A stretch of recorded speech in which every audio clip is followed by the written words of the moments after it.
Kalau berkaitan dengan sampai terjadi korban itu ya karena itu tadi ada orang-orang yang tidak bertanggung jawab ingin membuat situasi yang tidak kondusif itu. Demonstrasi ini sampai malam-malam, sampai 1 hari penuh anarkis dan lain sebagainya. Itu sebetulnya kalau untuk demonstrasi ada regulasinya nggak, Pak? Wakil rakyat di DPRD Jawa Timur tentunya tidak boleh menutup mata dalam situasi yang kemarin itu. Kita harus melakukan istilahnya reformasi birokrasi. Menyoroti gaya mewahnya dewan-dewan tersebut. Ini kira-kira untuk DPRD Provinsi Jawa Timur ini siap nggak kalau misalnya membuka transparansi tunjangan dan juga anggaran dewan? Ya, kita enggak sampai menutup buat apa ditutupi gitu loh. Ya biar masyarakat tahu bahwa DPRD Provinsi Jawa Timur itu seperti ini ya. Semua hampir setiap bulan itu berkali-kali kita itu menerima dari masyarakat yang menyampaikan aspirasinya itu. Dan itu tentunya kami tindak lanjuti dengan pimpinan dan setelah itu kita rapatkan dengan eksekutif. Kredit di tempat aksi itu ya salah satunya yaitu ada orang-orang yang ingin tidak menciptakan situasi yang tidak aman, jadi supaya menodai perjuangan teman-teman adik-adik mahasiswa.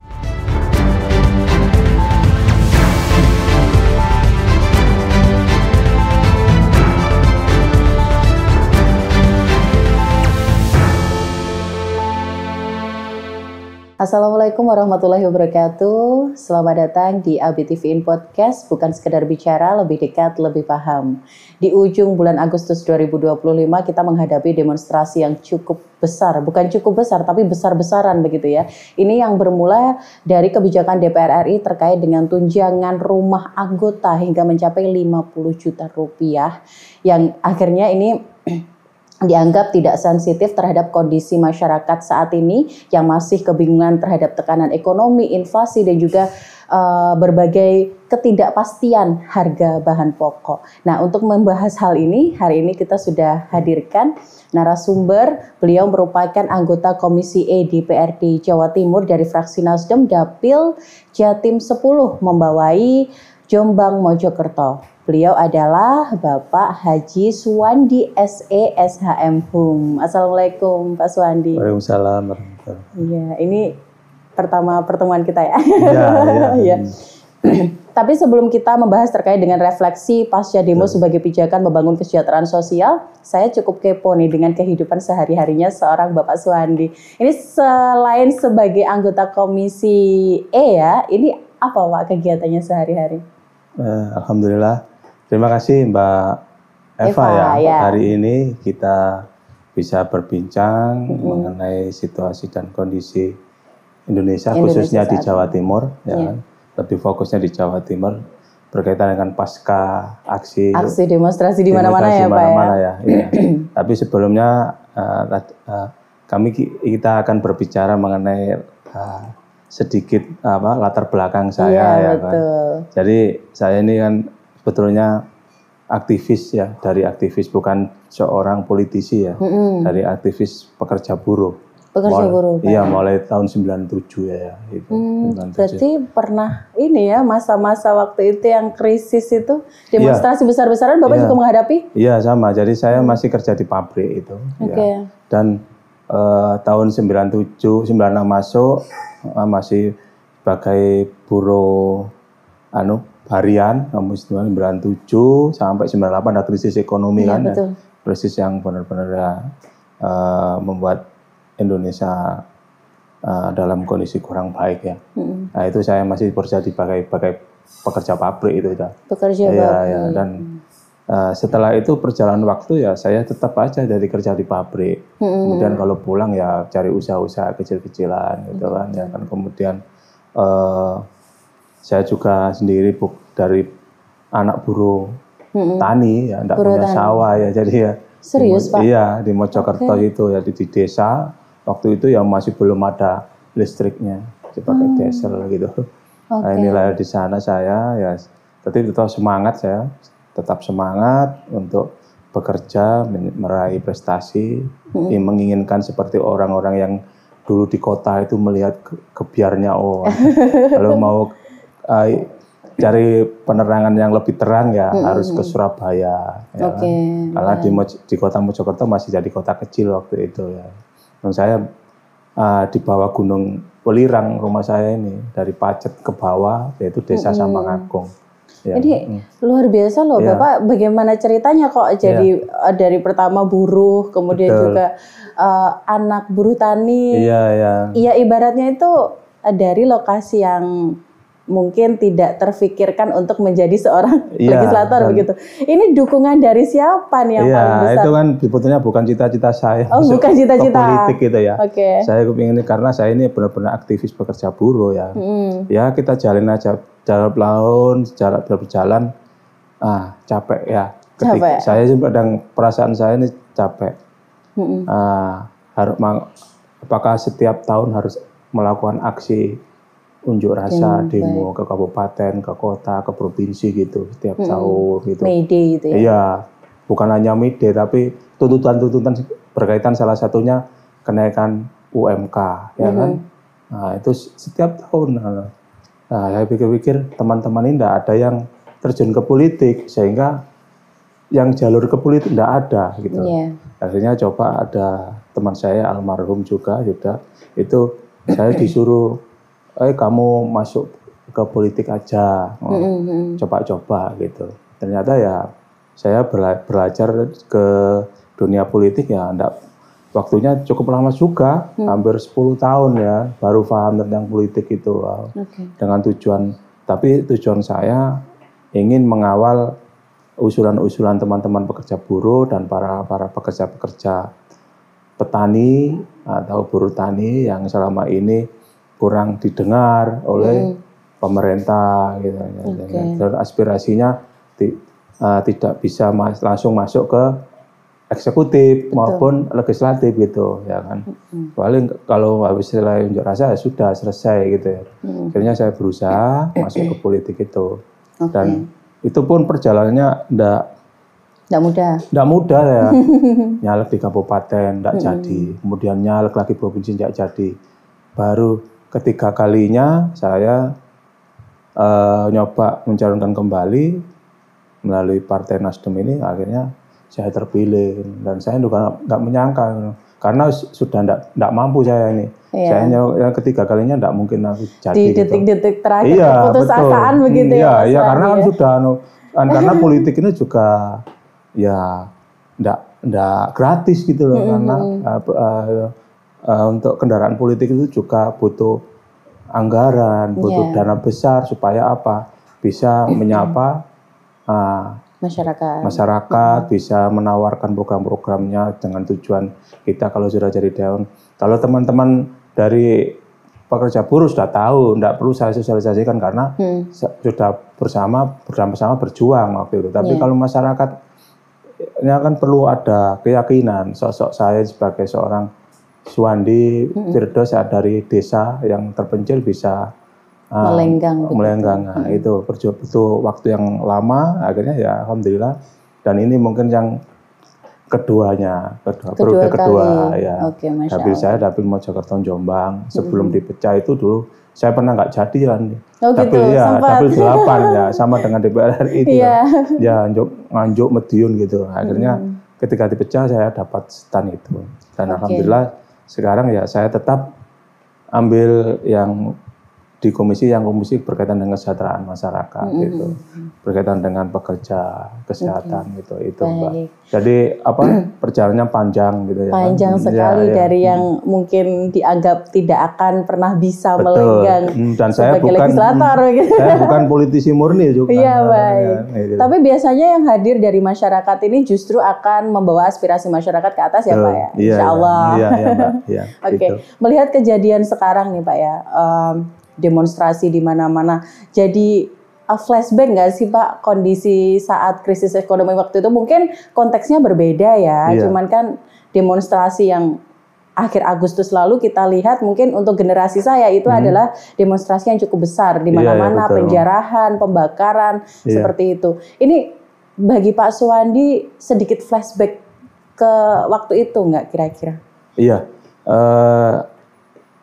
tapi tidak separah tahun 98. 98, baik. Ya kan. Kalau 98 kan sulit dikendalikan, ya kan. Tapi kalau ini ya kami melihat bahwa ada benar-benar ada sosok tujuan murni dari adik-adik mahasiswa yang mana memang menyuarakan sama gitu loh untuk kepentingan masyarakat kecil, ya kan. Nah, inilah yang relevansinya saya melihat bahwa adik-adik mahasiswa bersama ormas ini benar-benar ikut menyuarakan bahwa kondisi saat ini seperti ini dan mau untuk supaya eksekutif maupun legislatif bisa memahami kondisi ini sehingga dilakukanlah aksi-aksi serentak itu, ya kan, termasuk kebijakan-kebijakan yang pengguna anggaran, ya kan, karena ujung-ujungnya anggaran yang mengendalikan itu anggaran dari pusat kan, ya. Ya, tapi tidak menutup kemungkinan, Mbak, ya, kemarin sampai demo sampai anarkis, itu yakin saya percaya sama adik-adik mahasiswa itu bukan mahasiswa itu yang itu orang-orang yang memang benar-benar ingin merusak kondisi Indonesia menjadi kurang baik. Iya. Jadi oknum tapi oknumnya banyak gitu. Makanya saya yakin bahwa perjuangan adik-adik mahasiswa itu termasuk pekerja-pekerja ojol kemudian buruh itu saya yakin tujuannya murni. Jadi untuk bersama-sama supaya mengentaskan kemiskinan, kemudian bersama-sama bahwa ingin merubah Indonesia menjadi negara yang maju, adil dan makmur dan rakyatnya semuanya sejahtera gitu. Oke. Baik, ini kan merebaknya itu kan setelah ada korban begitu ya. Mungkin kalau korban selain almarhum Afan Kurniawan yang saat itu terlindas salah satu anggota ojol, itu mungkin salah satu dari beberapa orang yang menjadi korban begitu ya. Ini kan pandangan dari Pak Suwandi sendiri. Kalau dari komisinya ini bagaimana melihat situasi yang sangat pelik kemarin itu? Kalau saya berpikirnya relevan aja ya, Mbak. Karena namanya situasi seperti itu ya berkaitan dengan banyak ada yang jadi korban, hal-hal semacam itu karena di lapangan itu mungkin ya tidak terkendali ya kan. Karena saya ini kan bertahun-tahun ikut aksi unjuk rasa, aksi unjuk rasa ya kan. Tapi kalau berkaitan dengan sampai terjadi korban itu ya karena itu tadi ada orang-orang yang tidak bertanggung jawab ingin membuat situasi yang tidak kondusif itu. Kalau yakin saya itu setiap Unras, saya itu di mana-mana saya hadir dan saya pun melihat situasinya jarang, paling cuma bakar-bakar aja. Paling kalau umpamanya menyerang keamanan ya enggak pakai sampai sajam pakai bom molotov jarang ya. Kecuali itu ada memang tujuan yang tidak baik itu ada orang. Saya yakin semua antara pihak keamanan, polisi dan mahasiswa selama ini kalau aksi unjuk rasa ya bisa dikendalikan. Dan tentunya akan ada tindakan-tindakan yang skala prioritasnya itu apa yang supaya tidak timbul konflik itu ya kan. Itu dan karena berkaitan dengan korban itu ya kami kembalikan kepada pihak yang berwenang, pihak hukum ya kan, yang sejauh mana memang itu ada keteledoran atau apa itu biar diproses secara adil gitu. Dan insya Allah nanti teman-teman mahasiswa ini juga paham kejadian tersebut dan sama masyarakat juga paham bahwa memang itu situasi yang sulit dikendalikan dalam kondisi saat ini karena sama-sama rakyatnya ya kan yang paling bertanggung jawab adalah pimpinan dari aksi tersebut gitu.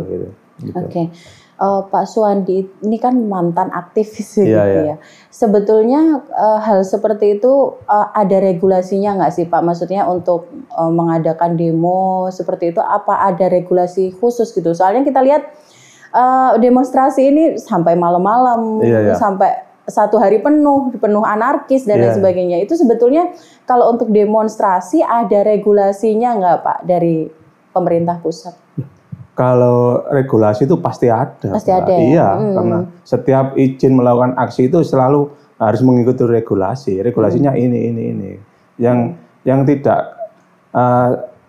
bisa ditoleransi itu ketika menyimpang dari regulasi yang sudah disepakati. Karena tidak serta-merta bahwa kita itu mau aksi unras itu disetujui oleh pihak keamanan dari dalam hal ini adalah Polri. Tapi itu harus tahu itu ini apa aja yang dibawa, kemudian apa peralatan apa saja, sound system, bendera segala itu semua ada regulasinya. Dan bila mana itu tidak memenuhi syarat, ya tidak diizinkan. Makanya kan kadang-kadang ada yang memaksa gitu aksi itu, tidak ada izin tapi tetap melakukan. Nah itu kan berbenturan dengan hukum. Saya pikir itu kita kembali kepada regulasi yang ada gitu. Dan kalau di luar itu pasti ada penyimpangan regulasi. Dan itu pihak yang berwajib yang dalam hal ini Polri yang bisa menentukannya gitu. Yang berkewajiban begitu ya Pak ya. Karena kan kadang-kadang saya sendiri ketika mau aksi unjuk rasa di mana di kabupaten gitu, Polri juga ini situasinya gini, ini tidak boleh seperti ini karena dalam kondisi negara sudah dapat izin sudah selesai sudah. Tapi kalau diizini dengan syarat ini ya sudah itu. Jadi semua ada regulasinya untuk melakukan penyampaian aspirasi karena sudah diatur dalam dari induk undang-undangnya induk peraturannya kan Undang-Undang Dasar 1945 pasal 28 ya kan, itu kemerdekaan berserikat berkumpul melakukan pendapat dan pikiran di muka umum ya kan, itu kan induknya, jadi semua dilindungi. Cuma kadang-kadang ada kalau penyimpangan ya sudah, kalau penyimpangan ya ranahnya Polri ya kan, untuk melakukan tindakan gitu. Baik, ketika kita melihat kerusuhan di mana-mana begitu ya, ini kan sebagian besar masyarakat menilai kalau apa yang diucapkan, apa yang ketentuan yang sudah disampaikan oleh DPR RI ini tidak memihak kepada masyarakat begitu terkait dengan tunjangan begitu. Lantas bagaimana Provinsi Jawa Timur ini mengantisipasi agar hal seperti ini tidak terjadi lagi di setiap daerah begitu, khususnya di Jawa Timur. Di Jawa Timur ya. Kita fokus ke di Jawa Timur ya. Ya, dalam hal ini kami selaku wakil rakyat di DPR Jawa Timur tentunya tidak boleh menutup mata dalam situasi yang kemarin itu. Kita harus melakukan istilahnya reformasi birokrasi ya. Kemudian kita perlu adanya komunikasi juga dengan masyarakat, salah satunya yaitu kita buka lebar-lebar ya untuk adik-adik mahasiswa yang menyampaikan pendapat, kemudian juga kita juga persilakan kepada pekerja buruh, kemudian ormas-ormas yang berkaitan dengan kepentingan masyarakat, kita buka untuk berdialog atau menyampaikan pendapat di DPR Provinsi Jawa Timur. Tentunya tidak akan kami tolak, dan itu selalu ada diagendakan, dijadwalkan untuk bisa ketemu pimpinan-pimpinan di DPR Provinsi Jawa Timur. Nah, inilah salah satu yang benar-benar kita sampaikan supaya ada komunikasi yang efektif antara masyarakat yang berkepentingan untuk menyampaikan pendapat dengan kita. Nah, tentunya harapan kami juga sama. Nah, ketika itu pada penyampaian, ya pemerintah Jawa Timur juga harus terlibat untuk hadir di situ, hadir di tengah masyarakat yang menyampaikan itu supaya ada istilahnya korelasi antara eksekutif dan legislatif dalam hal ini usulan dari masyarakat yang ingin menyampaikan aspirasinya gitu, sehingga kita tindak lanjuti dalam hal ini. Tentunya bila mana apalagi kalau usulan tersebut berpihak pada kesejahteraan rakyat kecil gitu ya. Gitu. Kalau kasus kemarin itu kan menyoroti bagaimana mewahnya kehidupan anggota dewan seperti yang itu di RI ya. Di RI ya. Di DPR RI ya. DPR RI gitu ya, menyoroti gaya mewahnya dewan-dewan tersebut. Ini kira-kira untuk DPRD Provinsi Jawa Timur ini siap nggak kalau misalnya membuka transparansi tunjangan dan juga anggaran dewan? Sejak awal itu transparansi itu di DPR Provinsi Jawa Timur itu sudah terbuka karena sudah diatur dalam aturan-aturan kedewanan ya kan. Jadi sekwan sudah dijelaskan juga, dan itu semua disampaikan di paripurna terbuka. Tidak ada yang ditutup-tutupi. Kalau di DPR Provinsi Jawa Timur semua terbuka. Semuanya gitu, terbuka. Baik. Iya, karena ya kami juga sudah 2 periode ini ya tidak ada yang ditutupin. Semua terbuka semua. apa kebijakannya apa, kemudian keputusannya apa, APBD-nya ini apa, sebesar ini harus dikemanakan. Nah itu kan bukan, justru kita ini sebagai anggota dewan fungsi kontrol terhadap pelaksanaan kebijakan pemerintah. Jadi kita ini sebagai fungsi kontrol gitu. Yang melaksanakan adalah eksekutif gitu loh. Jadi kita terutama di tempat saya di Komisi E, jadi OPD yang membawa anggaran itu apa skala prioritasmu untuk skala prioritas yang akan disampaikan program-program ke rakyat itu, ke masyarakat Jawa Timur. Nah, itu tentunya disampaikan sebelum kita menyetujui anggaran tersebut gitu. Iya. Dan sangat terbuka sekali kalau DPR Provinsi Jawa Timur. Ya kan? Transparan ya Pak? Iya, yang kemarin betul. Yang kemarin aja kita ada untuk sharing kemana gitu, karena kondisi saat ini ya sudah, tidak usah kita konsolidasi atau sharing kemana-mana. Itu kembalikan kepada penganggaran untuk lebih fokus kita berikan kepada masyarakat yang sekarang ini sangat-sangat membutuhkan. Program-programnya banyak sekali gitu. Melalui OPD terkait itu. Kalau misalnya kita tadi kan sudah dikatakan bahwasanya DPRD Provinsi Jawa Timur sudah cukup transparan ya Pak. Ini bisa diakseskah atau ada laporan tertentu yang bisa dilihat oleh masyarakat begitu Pak? Boleh, semua terbuka. Iya, karena kan di setiap paripurna itu kan media-media, teman-teman media juga meliput gitu. Iya. Nggak ada yang ditutupi, boleh itu semua. Karena harus transparansi gitu, supaya masyarakat ini percaya bahwa oh ini gajinya DPR provinsi ini seperti ini ya kan, tunjangan seperti ini sudah. Nah, gitu. Karena jelas di sekitar kita, di sekitar Indrapura itu banyak teman-teman media. Apalagi kalau mau mengusulkan yang sekiranya tidak relevan terhadap kondisi saat ini, ya pasti teman-teman media akan bersuara gitu. Ya, betul. Ya kenapa ini kok gini? Makanya kita terbuka. Ya, dan ya kita ndak sampai menutupi buat apa ditutupi gitu loh. Ya biar masyarakat tahu bahwa DPR Provinsi Jawa Timur itu seperti ini ya. Gitu. Dan kemana arah APBD dialokasikan untuk mereka begitu ya. Oke, kalau kasusnya kemarin itu kan menyeret Afan Kurniawan. Ini kan salah satu pelaku ojol ya Pak ya. Ini kan termasuk pekerjaan informal. Ini dari Komisi E ada nggak maksudnya langkah untuk melindungi para pekerja informal ini Pak? Khususnya di Provinsi Jawa Timur yang sudah yang sudah berlangsung, apa yang akan berlangsung begitu? Iya. Jadi di Komisi E ini pekerja informal dan formal itu selalu mendapat perhatian dari kami ya, di Komisi E, karena ini adalah kita ini dikeserah gitu. Tidak hanya itu aja ojol aja, tapi juga pekerja buruh, kemudian juga salah satu istilahnya itu pekerja-pekerja yang migran gitu. Itu salah satunya juga harus kita selalu kita kawal kebijakan-kebijakan yang berpihak kepada beliau-beliaunya ini, para pekerja-pekerja yang salah satunya ojol ini ya kan. Ya. Tentunya gini, kita juga akan memberikan pelindungan terhadap kebijakan pemerintah yang tidak berpihak kepada pekerja non informal, terutama ojol ini ya. Makanya kami selalu memonitor bahwa kalau memang ada istilahnya itu pendapat atau ingin menyampaikan aspirasi kepada DPR Provinsi Jawa Timur melalui Komisi E, kami persilakan supaya kami bisa menindaklanjuti dan bisa mengawal terhadap kebijakan pemerintah terus di Jawa Timur gitu. Oke, baik.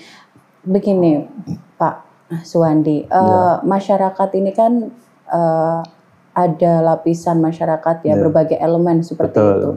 Dan mereka kalau misalnya harus melaporkan kepada Komisi E, mungkin bagi mereka terlalu jauh sekali begitu. Bagaimana cara saya supaya bisa memberikan aspirasi saya kepada agar sampai ke dewan seperti itu loh Pak, ke wakil rakyat itu bisa melalui siapa aja gitu kan, kayak misalnya saya sendiri mungkin untuk kesempatan bertemu Pak Suwandi waktu ngobrol seperti ini ya, tapi kalau misalnya tidak bertemu Pak Suwandi ini kan ya saya hanya pekerja biasa begitu. Ada nggak Pak langkah untuk mereka yang mungkin merasa kesulitan untuk menyampaikan aspirasinya kepada dewan? Langkah-langkah yang disampaikan Mbak Eva itu sebetulnya di peraturan kedewanan itu sudah ada. Sudah ada. Ya, mulai surat menyurat atau menyampaikan pendapat melalui online, kemudian juga yang berikutnya juga melalui reses juga, karena karena reses ini kan serap aspirasi keluh kesah masyarakat di masing-masing dapil ya kan. Nah, tentunya kami juga tidak menutup kemungkinan ketika di luar dapil kami juga akan kami sampaikan kepada rapat-rapat komisi gitu. Jadi sebetulnya kita ini tugas kita ini adalah istilahnya mengawal aspirasi masyarakat. Salah satunya itu tadi reses ya kan, kemudian istilahnya itu jejak pendapat ya kan, kemudian melakukan istilahnya itu audiensi gitu, ada ormas-ormas melalui ormas-ormasnya gitu. Semua hampir setiap bulan itu berkali-kali kita itu menerima dari masyarakat yang menyampaikan aspirasinya itu. Dan itu tentunya kami tindak lanjuti dengan pimpinan, dan setelah itu kita rapatkan dengan eksekutif. Nah, makanya tadi ada skala program untuk kesejahteraan sosial ini apa ini? Ini ada usulan dari masyarakat ini gitu, kita sudah sumbernya dari penyampaian masyarakat melalui istilahnya itu audiensi, reses segala macam itu. Jadi tidak sulit untuk ketemu kita ya kan.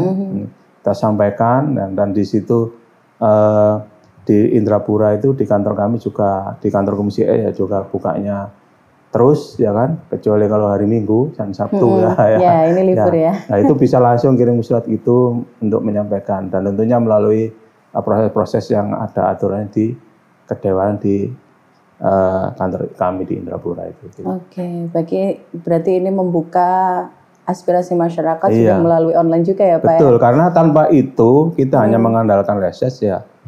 Kadang-kadang kita juga masih kurang masukan informasi dari masyarakat yang lain gitu. Terutama kalau masyarakat di daerah tersebut tidak ada wakil dari DPR provinsinya gitu. Sehingga sulit kan mau menyampaikan lewat mana itu. Ya, di sini dapil di sini tidak ada DPR provinsinya ya. Tentunya ini juga akan menjadikan kendala. Tentunya masyarakat tidak boleh berpikir seperti itu. Silakan ke kantor kami, insya Allah akan kami tanggapi dan kami tindak lanjuti sejauh mana itu adalah untuk kepentingan masyarakat pada umumnya, bukan kepentingan perorangan gitu ya gitu. Oke, baik. Demo kemarin itu kan cukup agresif ya Pak ya, menyoroti kita juga menyoroti tindakan represif dari aparat seperti itu ya, mulai dari penembakan gas air mata dan sebagainya seperti itu. Apa sikap Komisi E terkait perlindungan hak demokrasi terhadap masyarakat, Pak? Ya. Melihat hal itu. Kembali kepada kita, termasuk saya melalui Komisi E himbauan kami dan harapan kami kepada baik pendemo maupun yang aparat keamanan ya, hindari untuk gesekan-gesekan, kemudian protapnya harus sejauh mana harus dilakukan, ketika mau melakukan ini harus tolak ukurnya apa, resikonya apa, itu sudah ada sebetulnya. Dan kembali kepada kita tadi awal bahwa sebetulnya kalau aksi-aksi yang dilakukan oleh adik-adik mahasiswa itu selalu tidak sampai terjadi pembakaran anarki, tidak ada gitu. Memang tujuan murni benar-benar tulus ikhlas untuk menyuarakan rakyat. Tapi ya kembali lagi awal-awal ketika itu ada masalah, kemudian ketika itu terjadi krudit di tempat aksi itu ya, salah satunya yaitu ada orang-orang yang ingin tidak menciptakan situasi yang tidak aman, jadi supaya menodai perjuangan teman-teman adik-adik mahasiswa khususnya untuk memperjuangkan kesejahteraan rakyat. Dan kami juga menyampaikan bahwa hal ini antara adik-adik juga sama pihak kepolisian supaya hindari gesekan-gesekan supaya tidak terjadi unjuk rasa yang kepada rakyat. Dan benar-benar kita tahu bahwa kita harus sikapi bersama ketika ada penyusup atau yang ingin menciptakan situasi tidak baik, harus kerjasama bahwa tujuan kita tidak seperti itu gitu. Makanya kemarin kan di Surabaya sampai di Kediri sampai bakar-bakar itu kan saya prihatin sekali gitu loh. Karena yang di Surabaya itu juga yang bakar juga bukan adik-adik mahasiswa. Betul, Pak. Ada kemudian anak-anak yang kadang-kadang di bawah umur lah, itu kita harus tahu ini siapa ini dalangnya itu, siapa yang menyuruh gitu loh. Nah, ya, kemudian juga kelihatan sekali di situ juga ada museum ya, dokumen-dokumen penting di Surabaya ikut terbakar. Apalagi yang prihatin itu di Kabupaten Kediri habis semuanya. Habis. Ini bahkan begini Pak, jadi yang tertangkap itu mereka yang juga melakukan hal yang sama. Jadi daerah Karisidenan Kediri, Tulungagung, Blitar itu mereka pelakunya itu sama, Pak. Sama. Iya. Nah. Oknumnya itu sama. Sama. Ya kita harus cari itu siapa itu yang mengandung apa. Saya yakin polisi segera akan mengungkap itu. Kepolisian luar biasa Pak. Polisi ini kan akan mengungkap itu. Sekarang ini kan sudah mulai mencari apa, mengidentifikasi tersangkanya gitu. Iya betul Pak. Gitu. Berarti tidak hanya di Kediri saja ya Pak, yang sampai menjarah yang museum itu ya. Di Surabaya juga ada itu juga. Yang tempatnya itu kan juga banyak tempat-tempat yang ya istilahnya peninggalan-peninggalan gubernur sebelumnya gitu ikut terbakar. Dijarah juga. Iya, bahkan merembet ke tempat sholat itu kan, ya ini kan memprihatinkan juga. Oke, tapi semua barang-barang di museum sudah dipastikan kembali atau masih jadi PR ini, Pak? Masih mencari-cari? Ya ini proses mungkin ya. Masih proses ya? Iya. Oke, demo kemarin itu kan menyoroti soal ibaratnya ketimpangan sosial ya Pak ya. Ini apa sih Pak langkahnya dari Komisi E untuk menyediakan program kesejahteraan masyarakat? Tadi kan sudah saya sebutkan bahwasanya masyarakat ini tidak terima soalnya lagi krisis ekonomi, inflasi, terus harga bahan pokok tidak stabil begitu Pak. Ini programnya apa Pak? Program untuk kesejahteraan masyarakat? Sebetulnya kalau di Jawa Timur ini, saya bicara di dalam konteks Jawa Timur. Jawa Timur baik. Jawa Timur itu sudah banyak program-program yang berpihak kepada masyarakat kecil, ya kan, baik itu di dinas sosial maupun dinas pendidikan, ya kan, kemudian dinas tenaga kerja untuk penyerapan tenaga kerja pengangguran itu sudah ada. Cuma prosesnya ini kan memang ya kita harus mengikuti proses-proses berkaitan dengan pencairan APBD, kemudian PAPBD juga. Dan di Jawa Timur ini programnya sudah berjalan itu, termasuk berpihak kepada kesejahteraan masyarakat, ya kan, memberikan bantuan-bantuan kepada masyarakat yang butuh modal segala macam ada melalui OPD masing-masing. Nah ini terutama beasiswa ada, kemudian dinas sosial ada namanya Putri Jawara, kemudian ada macam-macam lah, banyak sekali ruang lingkupnya. Nah tentunya ini kita bersama-sama eksekutif sangat mendukung sekali bahwa anggaran ini harus diprioritaskan untuk kesejahteraan masyarakat kecil, ya kan, itu. Nah ini sudah kita implementasikan dan kita laksanakan. Dan namun kembali lagi bahwa ya tidak semua itu bisa merata, Mbak, gitu. Masyarakat juga harus memahami itu karena kita ada skala prioritasnya itu. Kabupaten mana yang sangat miskin, ya kan? Kemudian juga daerah istilahnya itu berapa, ya, yang di daerah tersebut ada desilnya, desil 1 sampai 5 itu kan, desil 1 sampai 5 itu kan istilahnya tuh skala prioritas yang harus kita berikan bantuan dari APBD kita gitu. Oke, baik, luar biasa Pak ya pembahasan kita hari ini. Ini karena sudah menit-menit terakhir mungkin ada sesuatu yang ingin disampaikan Pak Suwandi kepada masyarakat Pak? Ya, kami sampaikan kepada masyarakat Jawa Timur khususnya dengan kejadian yang kemarin di bulan Agustus, mari kita sama-sama ngambil hikmahnya, kita sama-sama cooling down, ya kan, terutama adik-adik mahasiswa dan para adik-adik ormas maupun pekerja buruh supaya kita harus menjaga situasi yang kondusif di Jawa Timur ini, karena Jawa Timur ini sekarang ini lagi jadi sorotan di Indonesia bahwa tempat sirkulasi perekonomian Indonesia, gitu. Nah makanya harapan kami Jawa Timur harus menjadi Jawa Timur yang aman, ya kan, karena Jawa Timur adalah dulu pernah jadi ibu kotanya Mojopahit, ya kan, bahwa Jawa Timur harus aman dan nyaman supaya perekonomian berkembang, perekonomian menjadi istilahnya itu stabil. Dan harapan kami juga kepada masyarakat Jawa Timur, mari kita sama-sama kembali kepada budaya kita, ya, budaya yang istilahnya mengedepankan komunikasi, musyawarah, mufakat, kemudian tidak perlu ada istilahnya gesekan sampai anarkis itu. insya Allah kalau ini benar-benar kita ambil hikmahnya atas ridho Allah, ya kan, semua akan paham bahwa sebetulnya kita harus saling menjaga, apalagi kondisi di dunia sekarang lagi resesi, ya kan, banyak perang antar negara, tentunya khususnya Jawa Timur ini. Dan insya Allah kami di DPR Provinsi Jawa Timur, kemudian dengan pemerintah Jawa Timur bersama-sama menjaga, memperbaiki dan memberikan skala prioritas anggaran kita untuk kesejahteraan masyarakat, terutama perekonomian yang sekarang ini masih di daerah-daerah kabupaten yang fokus prioritasnya untuk kita bantu. Dan mudah-mudahan kami sebagai anggota DPR Provinsi Jawa Timur sebagai wakil rakyat di Jawa Timur menjadi representatif masyarakat untuk bisa mengawal kebijakan pemerintah yang berpihak kepada rakyat kecil gitu. Oke, baik, kita harapkan semua tidak hanya Jawa Timur tapi seluruh Indonesia dalam kondisi damai. Apapun itu yang terjadi tidak tersulut dengan oknum-oknum yang tidak bertanggung jawab ini, begitu ya Pak Suwandi. Baik Pak Suwandi, terima kasih sekali sudah mau ngobrol bersama kita. Nanti kita akan lanjutkan lagi perbincangan kita dengan tema yang luar biasa lagi ya Pak Suwandi ya. Baiklah pemirsa, itulah tadi perbincangan kita bersama dengan Bapak Haji Suwandi Firdaus. Beliau merupakan anggota Komisi E DPRD Provinsi Jawa Timur yang membahas soal refleksi pasca demo sebagai pijakan membangun kesejahteraan sosial. Saya Fadanika pamit. Wassalamualaikum warahmatullahi wabarakatuh. Waalaikumsalam warahmatullahi wabarakatuh.